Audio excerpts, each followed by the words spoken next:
not to totally derail us, but every year Too late. I am reminded, I know, it's summer vacation. We can do whatever we want. We have no rules in this. Winding, we're doing our best. Exactly. Hey everybody, welcome back to the show. I'm Rodney Evans, and that guy in his summertime shirt is Sam Spurlin. Hello. Forgot to talk for a second. Too busy dancing. It's like you've never done this before. Nope. Hello. Hi, Sam. Have I not already done this once this week? I mean, at Yes, least it feels like at least once this week. But today we are in our happy shirts. Go see us on YouTube. And we rescheduled this podcast because I was in a thing that lasted forever yesterday. And now we're rested. We're ready. We're in our summer shirts to talk about summer vacation. I think only one of those things was true, which is that we are wearing summer shirts. Okay. You're not rested or ready? No. Oh, shit. I know. See, I shouldn't make assumptions.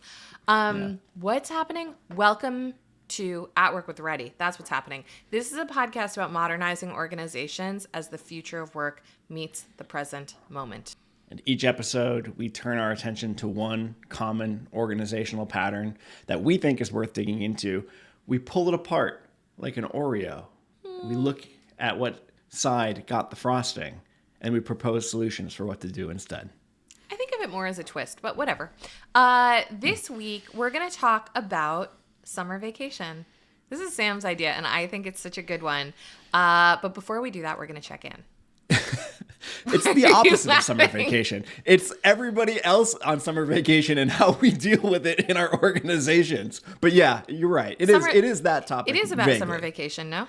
Yeah, it's like the not taking of summer vacation. Oh, well, we made it almost to the check-in round without you correcting me. That's a record, I think, for us. Almost. Someday we might get through Name the Pattern without Sam pointing out something that I've done wrong, but not today. Rodney. Today's not that day. I just got distracted because I really like the idea of us doing an episode that is purely just about how we take vacations. And I think that might actually be more fun to talk about. I basically did the OS of vacation one year after I took August off. I do. I remember that. It was really fun. I don't remember what I talked about, but I remember that I was very rested at the time. I'm going to listen to it before my vacation next week. You Get some should. hot tips. Inspo. Anyway, check-in question. What is your vacation vibe? You go first. I don't even know what that means. Okay. It means, for my vacation vibe is kind of like my regular vibe, which is grumpy. Leave me alone. You can say grumpy. Uh-huh. I call it leave me alone vibe. And I just want to sit on the porch and read a book and walk around in the water up to my thighs and then come back onto the beach or the porch and just read a book for a while. And it frustrates my in-laws so much, who we happen to generally stay with every summer, because they like to do stuff. And they like me to do stuff. And I think it breaks their minds a little bit that me sitting on the porch reading a book is me doing stuff. And that's my vibe. Yeah, I'm more like your in-laws, I think. Yeah.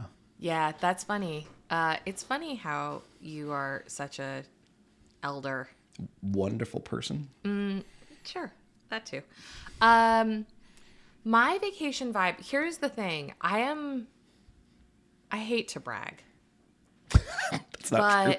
I am an extraordinarily good vacationer. Okay. And what I mean by that is I'm quite skilled at this point in my midlife at noticing what kind of vacation I need and doing that kind. Now, that's not always possible because sometimes you book a trip to go to Tokyo with your friends over the holidays 6 months in advance, and that's just what's going to happen.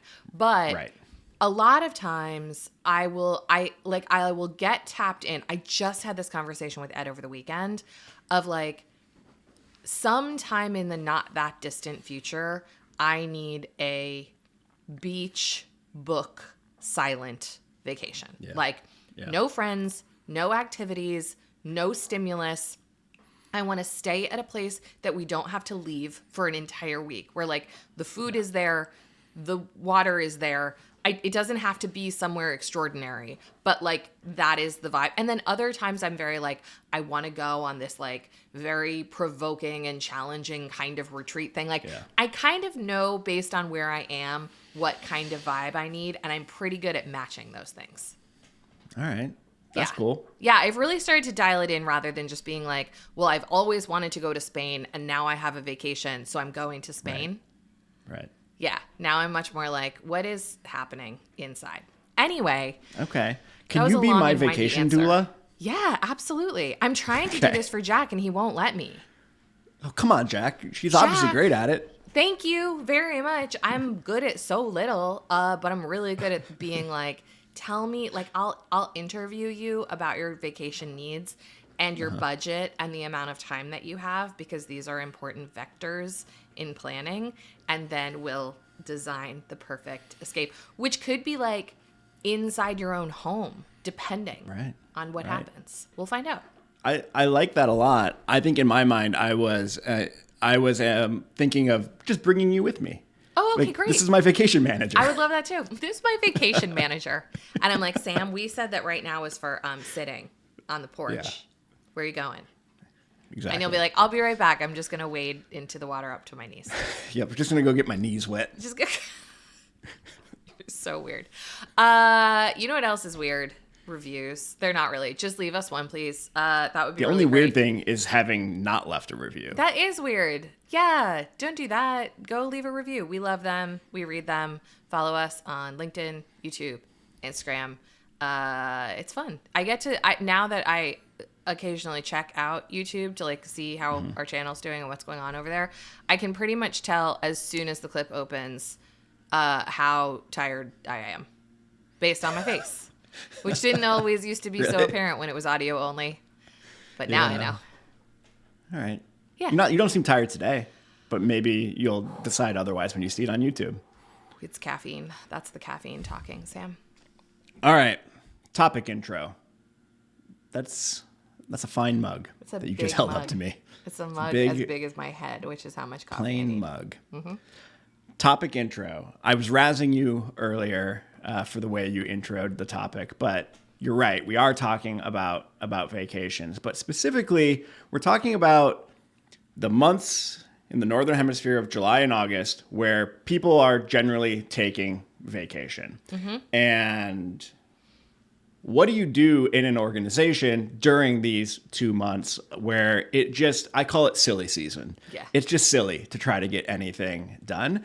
And thought we could explore that as a topic today.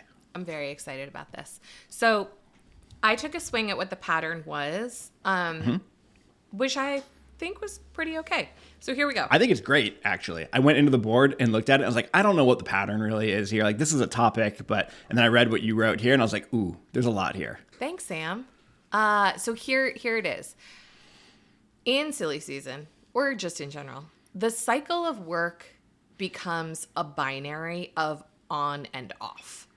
And I don't mean off like vacation. I mean at the office, it's like, well, nobody's here, so we can't do anything important. That being said, we complain. We hear this complaint a lot. We talk about it on the show a lot, that knowledge workers do not have enough time in their day for deep work. But then during silly season, when we do have that time, we're too burned out to take advantage of it. So the cycle is we complain about no deep work time. When we have deep work time because everybody's on vacation, we can't use it well. And that just perpetuates this cycle that is busy, but not valuable time at work. Yeah. Love it. Love it. I feel like we live this every year. I mean, we're knowledge workers and take vacations, but we work with organizations, and the months of July and August are rough for a lot of the types of work that we are contracted to do with our clients. Yes. We spend, a lot of time bringing people together to do sessions, meetings, things of the sort. And this becomes the time of year where you've got like a third of the team not there at any given time. And I feel like in our consulting world, we have kind of ways to work through that. I feel like this episode is actually going to be somewhat useful and therapeutic just for me thinking through this, because I don't know that I do the business lull months particularly well. I notice myself like agitated and feeling like like the work is not moving forward. Like we need to like make things happen. July and August feel very different from March and April that we just had not too long ago. So this feels very pertinent for me right now. Cool. That's exciting. Yeah. Your opening point made me want to ask you a question, which is, in your projects with clients, how much of your work with them is synchronous and versus asynchronous, do you think? Yeah, I'd say seemingly simple question that I feel like should be easy to answer. I don't know how to answer for myself, so that's why I asked you. Yeah, I do. I think it's quite synchronous, actually. I think I'm always looking for ways to do asynchronous things and always kind of pushing up against how to do that more effectively, and see previous episodes on asynchronous work. But a lot of our like transformation work happens, I think, in the relations between people. Yeah. And like that is not necessarily 100% synchronous. Like we are still relating even when we are working asynchronously.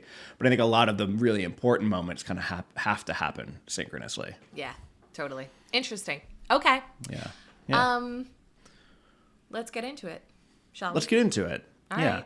So what is this thing? Is there what other things are there to say about this, either the specific topic of kind of like July and August being weird months because everyone is off doing things, or the pattern that you described of kind of binary on-off modality of work? Yeah, well, I think the one thing to say is that because our general relationship to work in most organizations that I see is completely unrealistic and based on a fantasy number of hours that don't exist in a week, and a well of attention and energy that doesn't exist in a human. When we start to see meetings and things like that drop off the calendar because of silly season, most people just go, oh, thank God. Oh, thank God I can rest. And here's the thing. I'm like, great. Go rest, though.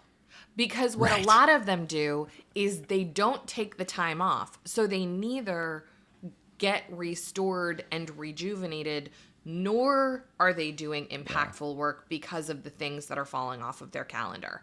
And so I think a lot of what I want to talk about in this episode is the third way of like, if you're gonna be there when the shit is getting canceled and your projects are stuck because they're dependent on people, do something else. Like, here's some ideas for what to do instead. Don't just go like, well, it'll be an easy week, so I'll just go and like return some email. Right. And like run down the clock on the day. I'm like, either go to the beach, man, and like take the time off, because I just read a statistic about how Americans take like less time off than medieval like peasants did on average. On average in America, it's like 11 days a year, which is not enough. So it's like either take the time off for real or do something valuable if you're going to stay at work. But don't do the in-between thing, which is like presentee garbage. Yeah, that the in-between thing of feeling vaguely bad about what you are or aren't doing. And I'm straight up talking to myself here. That is probably one of the most common messed up patterns that I find myself in. Feeling like, oh, like I should. There are plenty of things to be done. The main things I can't really do for whatever reason, people aren't around. So I'm just going to like maybe figure out ways to move things forward, but mostly just kind of feel bad instead of just going and like taking a nap. No, my dude, take a nap. One of my favorite things is really trying, if I have spaciousness because people are gone, and I'm a person who like loves to work the week between Christmas and New Year's. And, like, I love to work, like, 4th of July. Like, I love to work those weeks when everybody's gone, because the nature of my job is that there are a lot of people who want things from me, and they're hard to ignore. And so when nobody wants anything from me, Like, I want to take a vacation on the week that you all are working and Right. be left alone. The weeks that everybody is not working, I'm like, thank God, I'm going to get some stuff done. And I will save like the deepest, hardest, like I am writing a book proposal. I am making a video. I am reconceiving a service model. I'm thinking broadly about budgeting. Like I'm reading this book that's been on my shelf that I put into the too hard column because I was just like, I don't have the fucking attention span to deal with this right now. Those are the things that I'm like, when everybody else goes away, that's my time to do my stuff. Yeah. And I do not hold myself to the kind of schedule that I have the rest of the time, because that kind of work that I'm talking about, that like deep work, it takes way more out of you than most of what people do all day. And so it's like, if I get, 3 great hours in the morning of reading and writing on a week that is quiet, I'm like, peace. That was it. Yeah. I fucking nailed it. Now I'm going to go walk my dogs in the woods. Yeah. Yeah. What this whole topic makes me just think about is how disconnected most of us are from the seasonality of work, and how that was not always the case, pre-knowledge work and air conditioning. Yeah. It was much more obvious, kind of like where in the season, the year that you were. And that's not just like you have seasons thing, like people in Arizona, they have weather too, if not winter the way we may think of it in New York, but even just like the amount of daylight in the time of year that you're in, and how that shifts what you are thinking about, or how you are thinking about your work. Too much, it seems like we basically just have this like constant state of overwhelm and too much work to be doing throughout the entire year, whether there's 8 hours of sunlight or 18 hours of sunlight, or summer amazing weather or blizzards. It's just like, do those emails. Right. The work doesn't change. And to get super woo-woo about this, and I'm going to stop giving the caveat of like, I know that this isn't your life, this is my life, because you're listening to my podcast and I'm going to talk about my reality. And then you guys should extrapolate what's applicable to you from there. But the kind of energy that I have at work is very different seasonally. And to the extent that I have the ability to prioritize, and sometimes I do and sometimes I don't, because I also have a world to report to, I really think about that in terms of when I am thinking about like source level outcomes, my own outcomes, what I prioritize and deprioritize. I know myself to be someone that in the warm months, when the days are long, I have more energy, I have more creativity, I am more interested in talking to people and being with people and communicating with people. And so if I'm going to schedule events, if I'm going to do talks, if I'm going to make videos, like this is the season.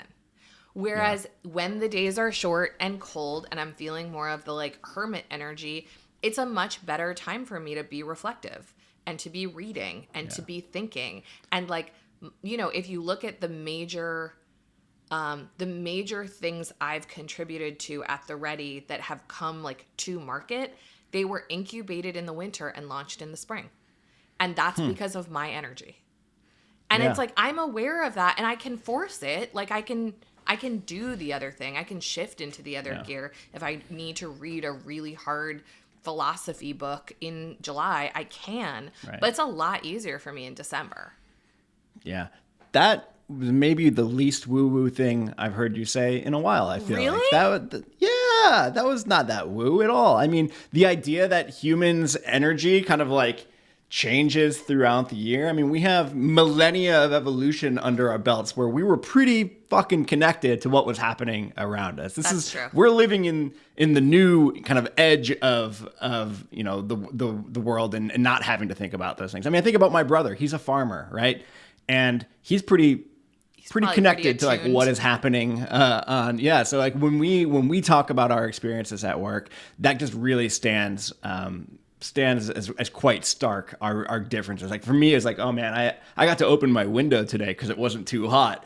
And he was like, yeah, we worked from 6 a.m. to 10 a.m. and then took a break all day and then started again at 4 because it was too hot. Too hot. Like, oh yeah, it's very, very different. It's different. As you were talking about your energy there, I think I was trying to map myself onto the year as well. And I'm wondering if my early career experience as a teacher and then way too long in grad school has like somewhat broken or like imprinted on me the idea that summer is for not work and winter is for like digging in and like doing the stuff. Yeah. And then you get to summer and you just get to chill. It's And that has not vacation, really been my baby. reality Yeah. for a long time. But part of my brain that was like, you're still a teacher is like, you're on summer break. I'm like, Yeah. well, I wish everybody around me would understand that.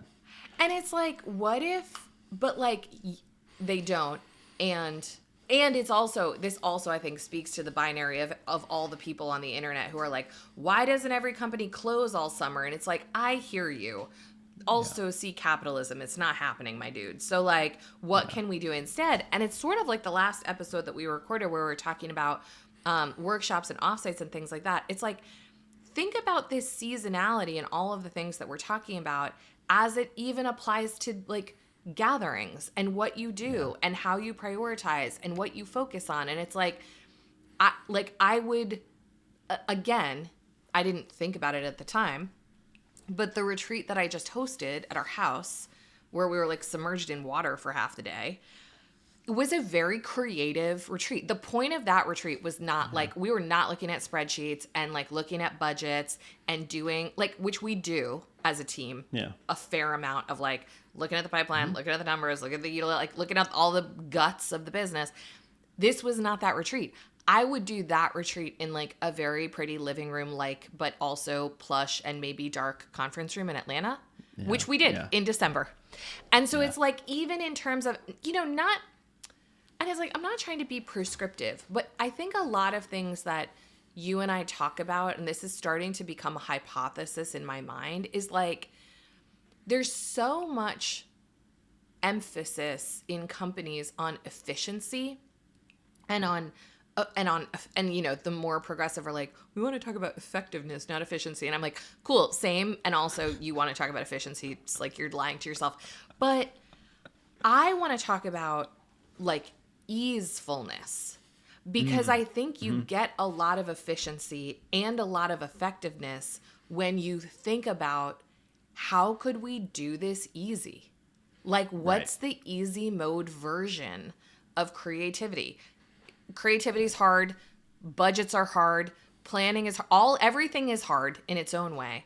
But what's like the easiest way to do it? And thinking about seasons and weather and sunlight and place and these things, like, it's not going to hurt. It's not going to hurt to think about it. It's not going to hurt. It's probably going to help. Yeah. I like that. I like that a lot. And I think there's even like seasonality on shorter time frames that are worth exploring as well. Like even energetically, like throughout a week or like a month. I think there's interesting things to potentially be done there. This topic, though, not to totally derail us, but every year I am reminded, I know, it's summer vacation. We can do whatever we want. We have no rules in this. Winding, we're doing our best. Exactly. Yeah. Every year that I get to summer and I am working with a client that is multinational and has teams in Europe, I am reminded at just how fucked up the United States is around our, I guess, how we take vacation, what is available to folks, both from like a policy perspective, but also from just a deeply cultural perspective of what we think is appropriate and just unwillingness to take time off. And it always blows my mind how you can have these distinct cultures within the same organization where we all just agree that the Europeans are gone for 2 months. Like, bye, France. And the Americans are just hanging out and feeling bad and doing work for those 2 months. It's always very stark to me. Well, as one of the Americans kind of hanging out over the summer. And I mean, it's such a good point because when people say all the time, like when people talk to me about their heroic relationship to vacation, which usually looks like them not taking it or working during it.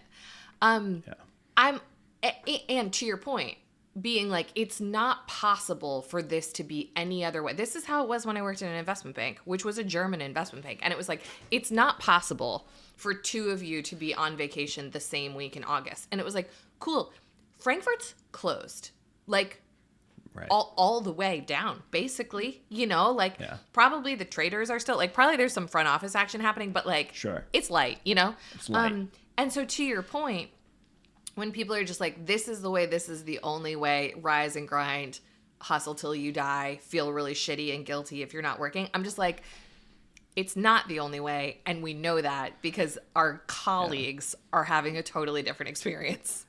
Totally. And it's the thing that like blows my mind is that at least the experience that I've had is not that we're all kind of like tisk-tisking the Europeans. No. Like we've all just like agreed. Like, yeah, they just get to leave. Yeah. And we're not. And we're just not. It's so strange. Yeah, it's so strange. But I think that the psychology of this is really interesting. And I can't help but notice that in the stickies that you wrote about this episode, you mentioned feeling bad. Those are the exact words in 3 different stickies. Mm-hmm. So, Sam, should we talk about why you feel bad and why you think people feel bad and all these bad feelings that are related to either actual time off or lighter days at the office, or I don't know. It feels like there's some deep psychology here, and I'm curious about it. Yeah. I think so. Without turning this into my therapy, why not? We got time. I don't know that I was writing all of these from my perspective necessarily, he says evasively before adding a comma. You have a friend who feels bad about vacations.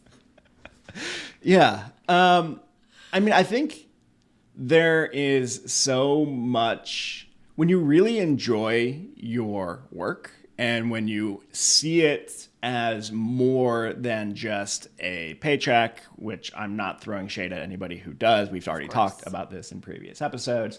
But when you derive a lot of your meaning and identity from your work, I think anytime that you are setting that aside and deprioritizing it, there's collateral damage to that. So in a week, I'm not saying like, you take time off for a week and you like don't forget who you are as a person, but I don't think that is necessarily that far off for some folks. I think I'm pretty happy to take that time. I've taken off a 4-month sabbatical and I was pretty stoked about it. So I got through that, but I see some of the executives we work with and, the idea of not responding to email immediately or not just hopping onto the call, but I'm not participating. I'm just going to listen while I'm on vacation. What are you doing? There is something much more foundational going on there about feeling like you need to be needed or involved. That is, bigger than just I don't know, just go take a vacation, bro. Yeah, I think that's right. I mean, certainly I think in America, in a lot of the kind of roles we're talking about, there is a real fusion of identity and work all being one thing. And, I always say people don't say, I have the role of CEO. They say, I'm a CEO. Right. I am. I am. It's what I am. Yeah. It's not a job I do. Yeah. It's my relationship to it is that it is me and I am it. Yeah. And that is unhealthy, y'all. Yeah. This is not good. It's not good. Yeah. And so I'm in hard +1 to everything that you're saying. And to me, all the more reason to take seriously both the idea of actually switching into a different modality when people are on vacation, which we should talk about because that was the point of this episode. But I like where we're going here, which is also just the relationship people have to being away from work and the kind of insecurity that it brings up in people to step away. And that actually, in my opinion, that is a feature, not a bug. And it's really, really important to explore. If you are not someone that thinks that like the org can go on without you for 2 weeks, you have got a problem psychologically and organizationally. So like, figure that shit out, because you are creating a dependence that is doing no one any favors. And look, I know like in my role often, you know, when I've taken off, I used to take off like the last 2 summers, I took all of August off. It took a lot of preparation to be able to do that. There were definitely people both of those times who were a little bit hand-wringy about it, because I am quite like boundaried and I'm like, do not call here unless Rome is literally burning. I don't want to think about you. But even as people are saying to you, but can I call you if I need you? Can I text you if I need you? Would you just join this one thing? Like every time you give into that, what you're demonstrating to those people is that they need you and that they can't figure it out themselves. And what I find is like I'm going to call it 98% of cases, they don't and they can. If you just pull the safety net out, they're fine. Like they're fine and stuff happens and they get tired of waiting and then they just go do it and they do a great job. And then it's one less thing that you actually come back to, which in my opinion is great. And in other people's worlds, I understand is like a very frightening proposition. Totally. And I think we experienced that a while ago as an organization. It wasn't a vacation situation, but when Aaron originally took time off to write the book, he kind of disappeared for a while. And like we all knew it. He wasn't just like one day he stopped showing up, but very central role in the organization, needed to step away to go write this book. And like we figured shit out without him. And I think through that as an organization became so much more capable and resilient through that experience. And every time you as a leader, you know, go take some time off and actually don't check in over and over and actually let things kind of just roll without you, you are creating a more resilient team, a more resilient organization in your wake, which you should be spending a lot more time thinking about anyway than just like the nuts and bolts of how to move the work forward.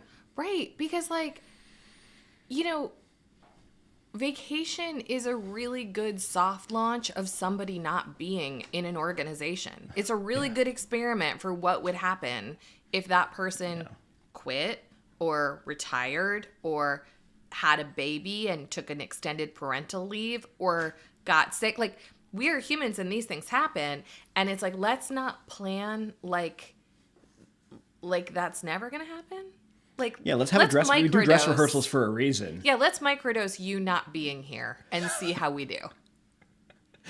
My metaphor of dress rehearsal and yours is a microdose. That tracks. I love it. I love it. No, I am right there with you. And my experience of my sabbatical a couple of years ago, I early on thought like people are really gonna miss me, and then by the end, and I came back and I was like, I don't think anybody even knows I was gone. Nope. And there was that small to medium-sized ego hit of like, all right. And then worked through that very quickly and was like, that's cool as hell. Like I can get reacclimated. I'm back in and everything was great while I was gone. And I don't know everything that happened while I was gone. And I don't need someone to get me up to speed because it's really not that important. And let's just keep it going. It's so good. I'm planning on taking my next year, finally. It's 4 years overdue. Honk, honk. But I'm really excited about it. And to that point, it's like, you know, I have dogs. You do. And I read this thing recently on the internet about dogs' relationship to time and how basically like they don't understand it at all.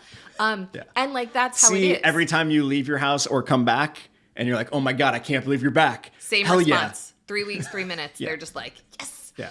That's how it is when you go on sabbatical. You're having this whole world of experiences that is novel and outside of your routine. And so your relationship to that time is that it's incredibly expansive and very meaningful. We're just dogs that are left at home. Yeah. And so it's like, if you come back in a week or you come back in 4 months, we're like, what's up, man? Yeah. Welcome home. We don't cool to see you. It's been like a week, right? because no, it's been we're 3 just like months. See ya. doing the same thing that we do Yeah. here. And I mean, a lot of people at the Ready have taken sabbaticals. Yeah. I cannot think of a person that I was like, man, I'm really TikTok. Let's get you back. It's fine. I'm like, when are they coming back? Yeah. I don't know. Yeah. It'll wait. It'll keep. Totally. I mean, we're not heart surgeons. You know what I mean? Okay. Should we talk about some ideas? Yeah, you go first. How to deal what with to do. this? So we've fully What to explored do. this pattern in the most tangent-filled, fun, roundabout way possible. But hopefully all of you are seeing something of yourselves in this. And now we're going to give you some ideas for what you might consider doing about it. Yeah. Sam's going to go first. I sure am. And I'm going to talk about the idea that I think you had originally brought up about, let's do something different while everybody is gone. Let's not muddle through the way we normally do, but with just half the number of people as usual. Let's just admit to ourselves that we can't just move the work forward. So let's do something else. And the something else in this case, the whole sharpen the saw metaphor, read the book, read the backlog of articles that you told yourself you were going to get through, take an online class, learn something, all of those things that you don't have the time for in kind of business as usual. Treat that like the work, capital T, capital W, and put your head down on that while you barely move other things forward, because that's the expectation anyway. So if you're not going to just take a break, do things that you will get ongoing value from in the future that you normally can't do. Dude, I love that. We talk so much on this show about containers and having the right containers for work. The week that your colleagues are on vacation and you're not taking it, or half of them are, or a critical one is, or whoever, is such a great container for the stuff that doesn't fit into your day-to-day. That's great. Yeah. I love it. I had one that was related, but a little bit different, which is a lot of times when we're introducing the new ways of working that you hear about on this podcast, especially if someone is not the boss who's trying to do it, they have a hard time getting buy-in and permission and consent to try a new meeting type or whatever. When half the team is on vacation, it does create sort of a weird liminal space where maybe all the same rules don't apply, that feel like it could be a time to try some new ways of working. So it's not, because it's not sanctioned in the way that's we're going to do our weekly team meeting this week as an action meeting and everyone has to salute the flag. It's what if, because there's only 3 of us, we did a walking meeting? Or what if this was the week that we actually took a field trip to a competitor, restaurant, bookstore, retailer, whatever, insert yours here, and did sort of the competitive visit that we keep talking about needing to do? Or one of my personal favorites is, you guys, if you are not consultants, especially if you're not solopreneurs, you are not good at networking, y'all.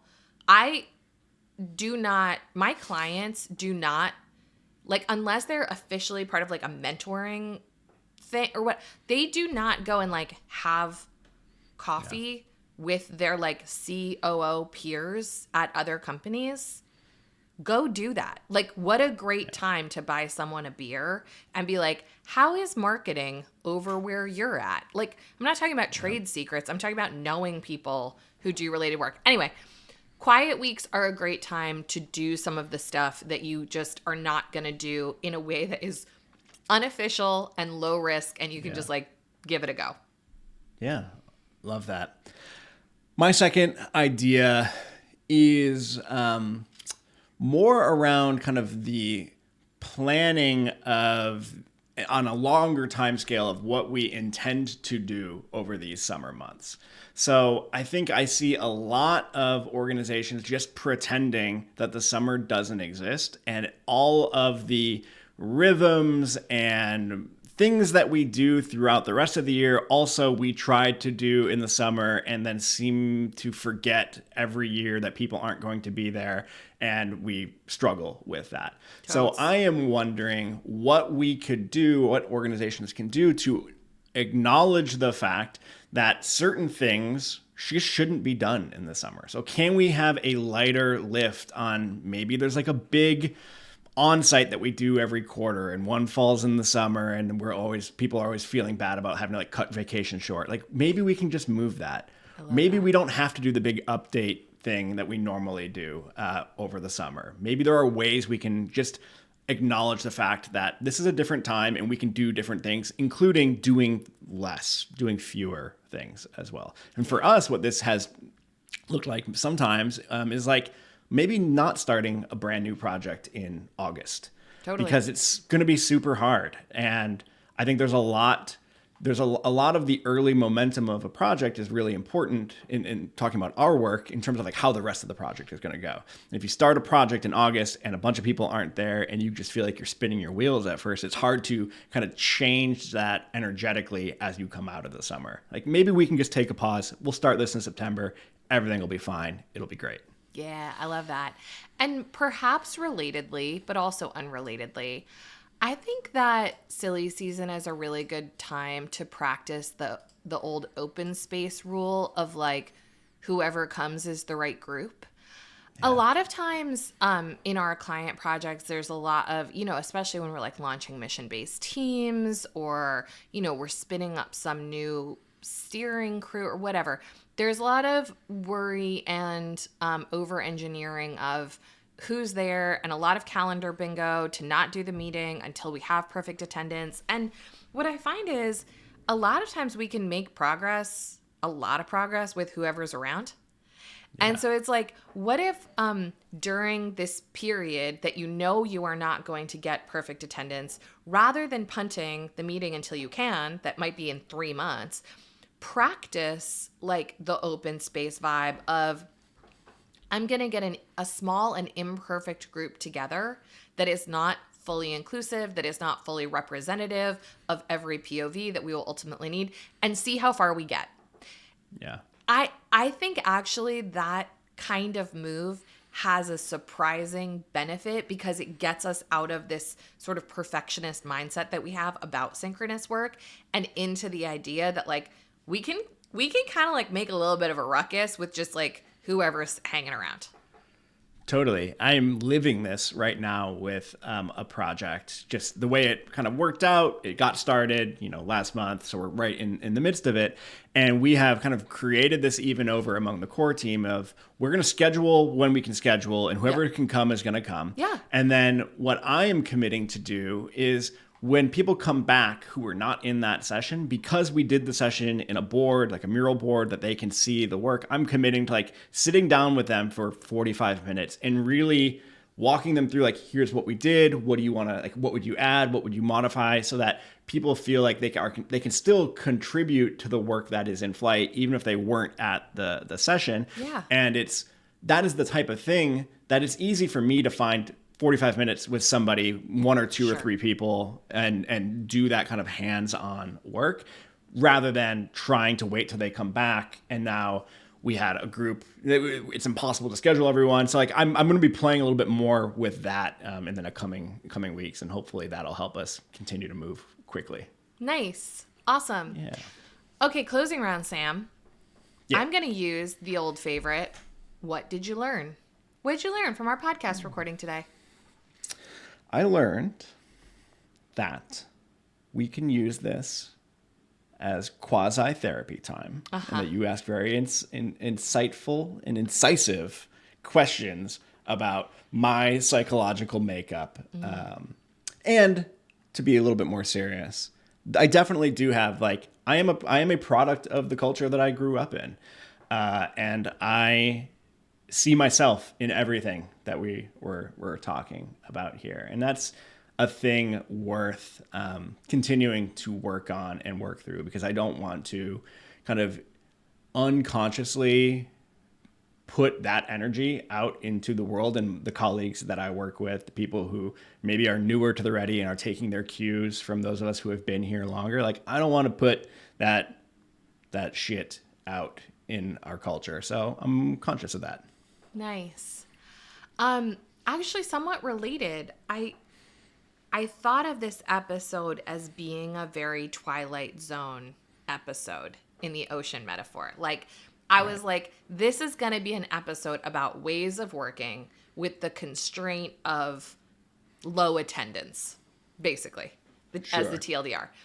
And actually, I think that time away, vacation, seasonality, a lot of the things we talked about brings up so much midnight zone personal stuff, you know, and like it really touches on like our values, our work ethic, our ambitions, how our parents' relationship to work, our bosses modeling, and like all of this stuff is under the surface. And so I think my learning was you can't really just talk about the moves in a space like this without getting at some of the underlying psychology, because people will not be able to play in the Twilight Zone and access those moves if they can't explore what's up for them when they think about diffusing their personal identity from their work identity. Yeah. I love that. Yeah, that's great. I also think we maybe have just made the least relatable podcast for our European listeners of all time. They're not listening. It'll be released probably during their vacation. They'll miss it. They're camping on Good for some them. like beautiful national park. Yeah. Yeah. Eating Whole Foods and spending quality time with their children, probably. Wow, who'd have thunk it? All right. We're always looking for new topics for the show. So if you have an organizational pattern that you're having trouble changing, or you just want to hear the two of us chit-chat about, shoot us a note. podcast@theready.com. That's the email address. This show is engineered by Taylor Marvin and produced by our very good friend Jack Van Amberg. At Work with The Ready is created by The Ready, where we help organizations around the world change the way they work. Thank you so much for listening. Go take a vacation.